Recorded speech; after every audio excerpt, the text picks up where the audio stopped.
I'm Ed Benoit. I am now the director of the School of Information Studies. So, yay. And I want to talk just a little bit about what our program has, why you might want to consider it, but leave a lot of time for you to ask questions, because I'll just tell you a lot of this information is on the website. You all have the skills to find that. So, what's that? Oh, yeah. Okay. So why pursue an MLIS? Well, clearly you're all here today because you like libraries or you like working in a library. And an MLIS is particularly helpful to move up into different positions. As you probably know, it is the key part of getting into a lot of the next level positions in the library. Also, if you want to work in an archive or a museum, this can also be very helpful. I will tell you about half of our students are in archives, and we have one of the largest archives programs in the country as well. So it's not just for library work either. Just like I'm assuming everybody is well, no, you're here. You're working at a library, right? You didn't just sneak past the security guard to get a free lunch. Okay, so if you were wondering what the actual statistics are, the current national average for starting out is 61,473 for MLIS graduates. For us in particular, 90% of our graduates have a job when they graduate, which we are very, very happy about. Nothing brings me more joy than to know people not only are getting their degrees, but using them and getting jobs. And we were ranked #1 last year by research.com as the best online Masters of Library and Information Science program. So if you didn't know, we have the only ALA accredited program in the state. There are some programs specifically for school librarianship in the state, but those are add-on certificate programs. We're the only MLIS program in the state. And we are one of the oldest MLIS programs. We've been continuously accredited since 1931, which, the quick math is it's over 90 years. We're quickly coming up on the 100th anniversary. And ALA accreditation is what makes the degree valuable.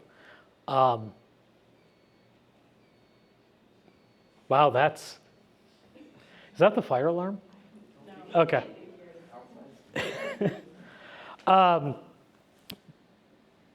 But every position that asks for an MLIS will say, an ALA accredited MLIS degree.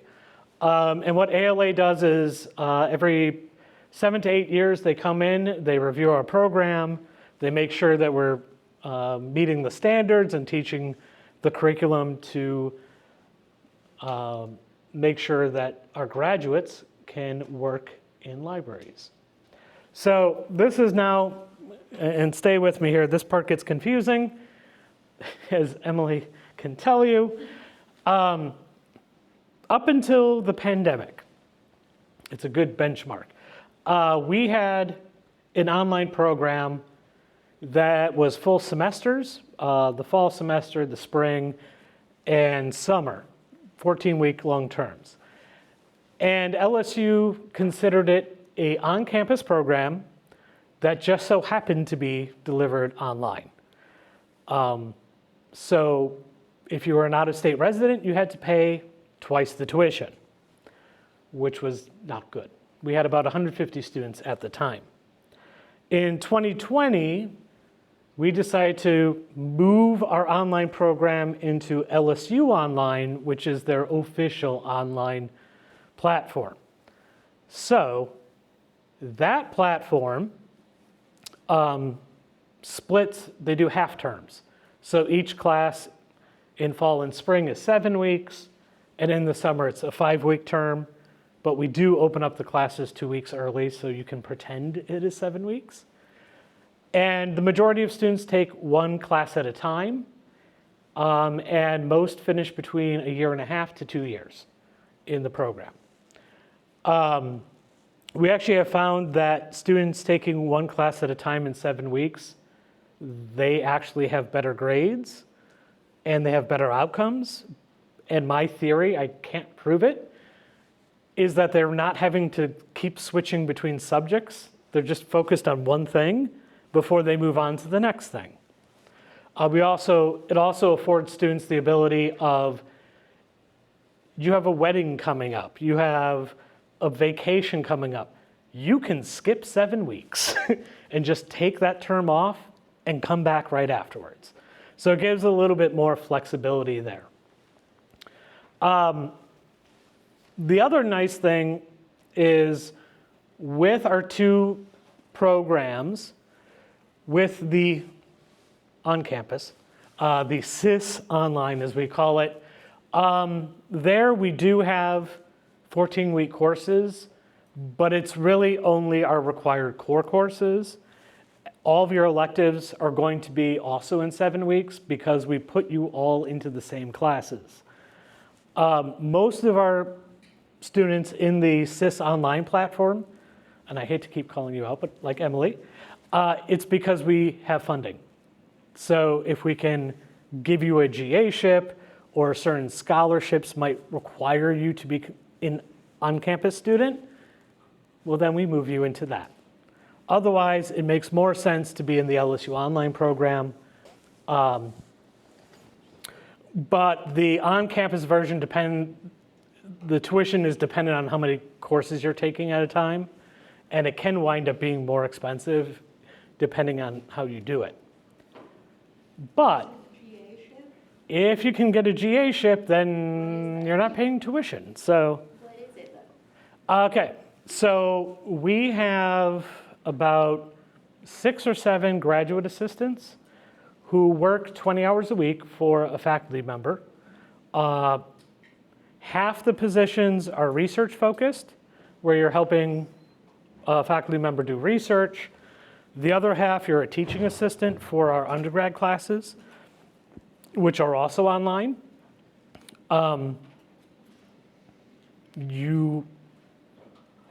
There are ways for you to do outside work on top of it if you want, but it does pay. There's a monthly stipend, and it pays your tuition. So it's a great way of getting an MLIS degree for free. I will say that I think we have 5 opening up this fall, those positions. And you would think they would be easy to fill, but they're not for us because we don't have a lot of people who are local. So who are local and who don't already have a 40-hour-a-week like full-time job, or they live in Addis. I'm pulling a name. What's that? And not bad. Well, and even Lafayette or New Orleans. Like, just so long as you could physically come a little bit, you don't have to come every day. So, for more information. Yeah. Whoever has questions, I'm here. Yeah, she's one of my GAs right now. So, and clearly she is still here. So, yeah. So the online program is entirely online, but it is asynchronous online, meaning we never meet at a particular time or date. Like you're not meeting for an hour every Wednesday. We have students in all 50 states and in, I believe, 9 countries, something like that. So time zones would be a nightmare if we did that.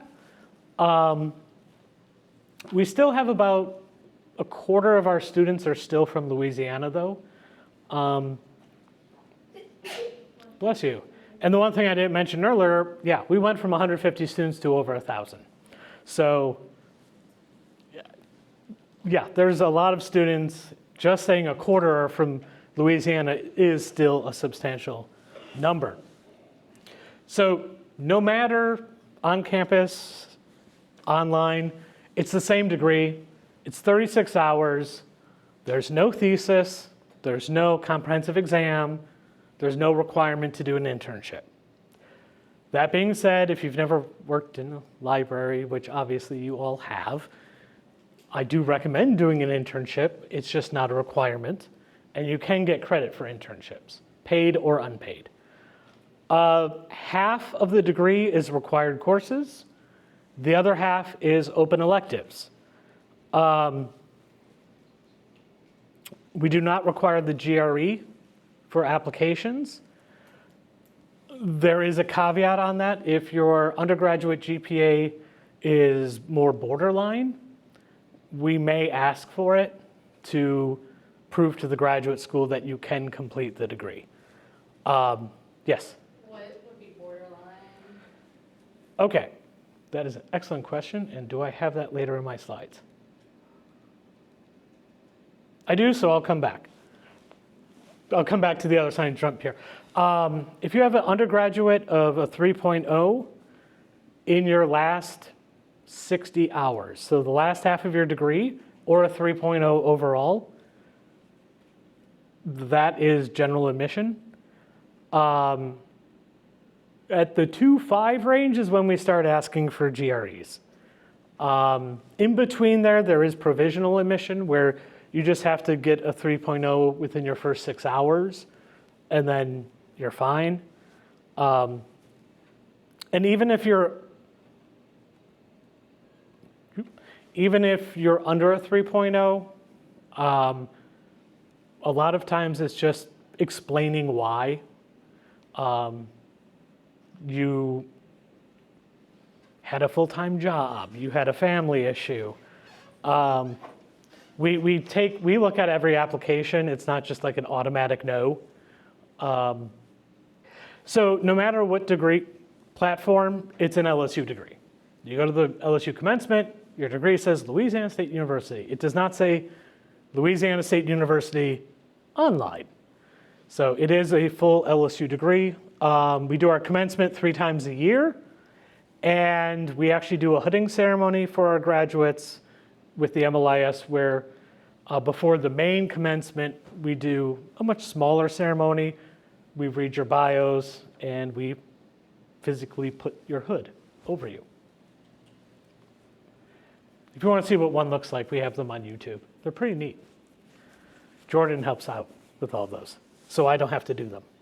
Like, I'm there, but I don't have to run all this stuff. So your 6 core courses, I lied. Okay, I'll speed through this. They're up there. They're on the website. It's the foundational knowledge. And then you get into your electives. We have what we call focus areas, which are just loose suggestions of, if you're interested in public libraries, here's a group of electives you might want to take. But you're not required to. When I did my MLIS, I took from all over the place because I had no idea what I wanted to do. I quickly learned I did not want to be a children's librarian because I took a course in children's librarianship and went, nope, not for me, and wound up in archives after all. So for example, if you're interested in public libraries in general, we have a general public libraries focus area that includes reference, youth services, adult services, storytelling, information literacy. But we also have specific ones for youth services, for adult services, academic librarianship, school libraries, and of course archives, because that's where I come out of. You can also, is anybody interested in archives? Yes, team archives. Okay. If during your electives you complete a particular set of courses, you can earn 2 diplomas. You can get a graduate certificate in archives. You can also get a graduate certificate in records and information management, which comes with another bonus. You graduate as a certified records analyst and are only 1 test away from becoming a certified records manager. More information about that is on our website. We have a few people who actually do all 3. You have to take more than 36 hours to do that. I'll just put that caveat there. Okay, so like I said, no GRE. I didn't say this, but no letters of recommendation. We need a resume, a statement of purpose, and transcripts. And they will actually help you collect your transcripts during the application process for free. So I'm not sure if anybody's like me. I took one class for one university one time and had to figure out how to get that one transcript, and it was a pain back in the day. So if you wanted to jump on the bandwagon, we do admit year-round. So because we have 6 terms, because it's 3 semesters broken in half, you can start every beginning of a term around the entire year. May 11th is the application deadline to start in the summer, with the first starting date being May 25th. I will be honest with you, I would highly recommend starting in the fall. The summer term is 5 weeks. It is accelerated, even more so. I think to be very successful, starting in the fall is best. In particular, if you were interested in a GA-ship, this is where, yes, come get my card, send me an email, because I will be putting out a call for those in the next few weeks. And then we can talk about how that would work. There are also many scholarships available. We have something like 15 scholarships. None of them is going to cover a full tuition, but I always say, $1,000 here, $500 there. It covers books. It covers one class. It is helpful.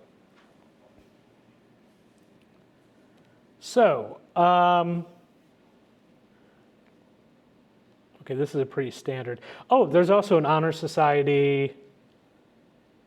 And I'm trying to leave time for questions. So, I actually just learned, so the magazine that you have on the bottom actually lists what some of our alumni have been doing recently.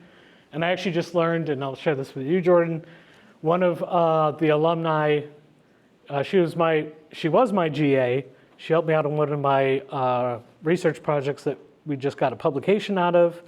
So she sent me her new bio, which is, she is the Special Collections Librarian for the George Washington Presidential Library at Mount Vernon, which I think is kind of cool. We have people at the Smithsonian, the National Archives, Library of Congress. We have like 75 people in this building right now. I mean, there's that too. But yeah, we have people all over the place. Yes, so questions that I can answer or point you in the right direction. The question about how GA should research positions work. Like, what kind of things would you be doing in that position? That's an excellent question. So I will give a couple of different examples. You're just going to get, yeah. So Emily works on my virtual footlocker project. We're working with Vietnam era veterans. And right now she's been sitting in on focus groups, helping build surveys, do transcription. Soon she'll be doing some data analysis as well. I've had, over the course of the last 5 or 6 years, about 50 students have worked on my climate change project on climate change impacts on cultural heritage institutions, including libraries. And that's everything from correcting data to writing journal articles. I've had some people use our GAs to do literature reviews. They'll use them to code data. And by that, I mean more like qualitative coding, where it's, what do these things mean? Other people have had them help out with classwork. And like, I need to refresh this class. Can you help me find new readings? Some people, it'll be small pilot projects where they're just trying to do a small survey to see if there's enough of an interest to do something. I've had people help me write grants, all sorts of different, yeah.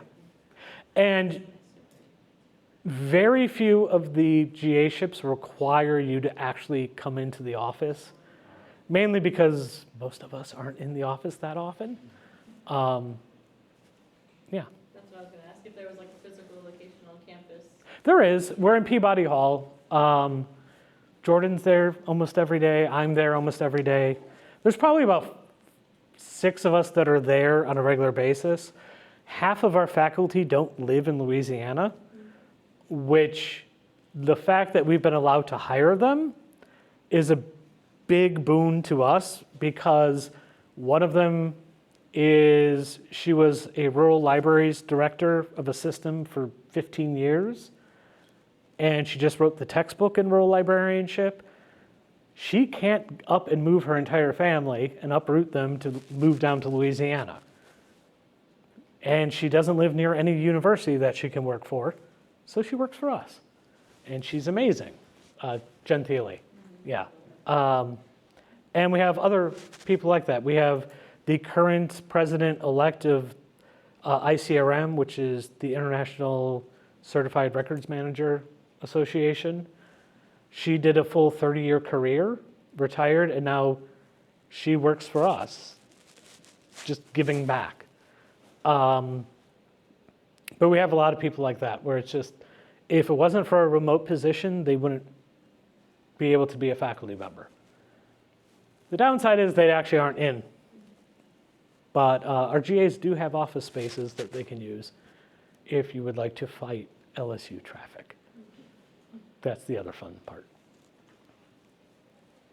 Any other questions? What time is this supposed to go to? 55. Why was I thinking 45? Go ahead. I guess you mentioned like museum positions. Yes. So the students that do our cultural heritage resource management, we have courses in museum management.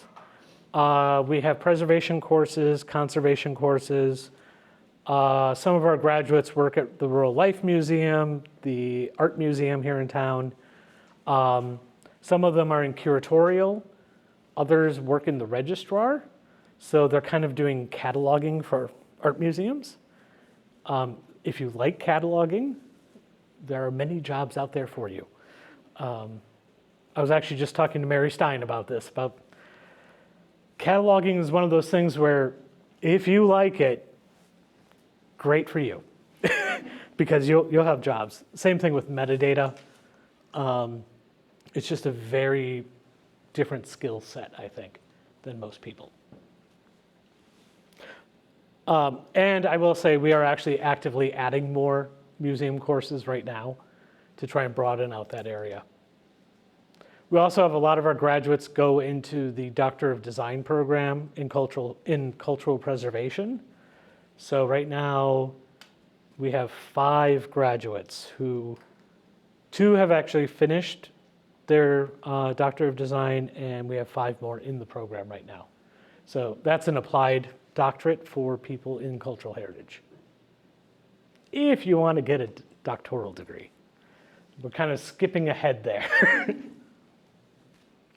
But yeah, if you have any questions, I believe Kim's card is all in front of you. She is our academic coordinator 2 position. It's just a level. It's like library tech 3. But she can answer questions. I would actually reach out to her, and she can point you to the LSU Online people if that's the route you want to go, or the on-campus program if you're interested in a GA ship. And she can answer more questions about deadlines, things of that nature. Yeah. We also have a lot of fun, but I think the classes are enjoyable. But that's just me because I am a faculty member and I enjoy these things. But yeah, if anybody wants to reach out to me, I will have my cards up here and you can just email me. Please be patient with my response time. Right now, I actually am teaching a gen ed class with 200 students in it, which is something I should not be doing. I'll just be honest. I have TAs and it's an information literacy course. And we've really had to bump up the AI literacy portion because it's getting a little out of hand. Something that I have a feeling everybody in this room understands. Yeah. Okay, well, I'll hang back afterwards in case anybody has a question they want to come up and ask me. Otherwise, yeah, feel free to reach out or find Emily. Yeah, she can tell you all about how classes actually are. See, I knew I'd forget things. Are you in the Discord? Yeah. Yeah. So there's a independent student-run Discord server that the faculty and staff have absolutely nothing to do with, and we are not on at all. It has probably 700. I think it's around a lot. I think we're close to 8? 800, yeah. Yeah. And so particularly for an online environment, you know how it can be more isolating. I always put it's like having those conversations in the hallway complaining about your faculty members. They happen on that Discord server. Thank you. Yeah, well, thank you for